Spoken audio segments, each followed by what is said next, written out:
Bismillahirrahmanirrahim. Assalamualaikum warahmatullahi wabarakatuh. Waalaikumsalam warahmatullahi wabarakatuh. Nahmaduhu wa nusalli wa nusallimu ala rasulil karim wa ala alihi washabihi ajma'in, amma ba'du.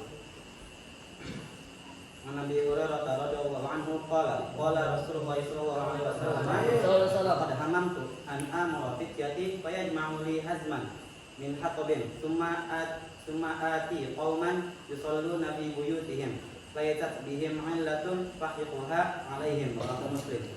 Hadrat Abu Hurairah radhiyallahu anhu narrates that he heard the Prophet sallallahu alaihi wasallam say, I wish I could ask the boys to collect a huge quantity of firewood for me, and then I would go around and set fire to the dwellings of those who say their salat at their own houses without any excuse.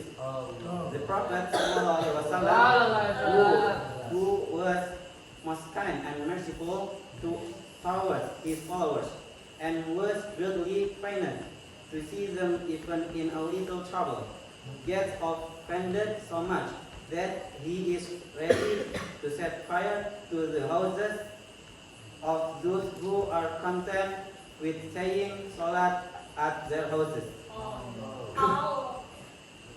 So we already listened one hadith from our Prophet Muhammad sallallahu alaihi wasallam, which Allah gives us some guidance and tawfiq to spread the other, and we will not forget to do duha salat and tahajjud salat. To close our majlis, let's close this majlis by reciting doa Fatul Majlis.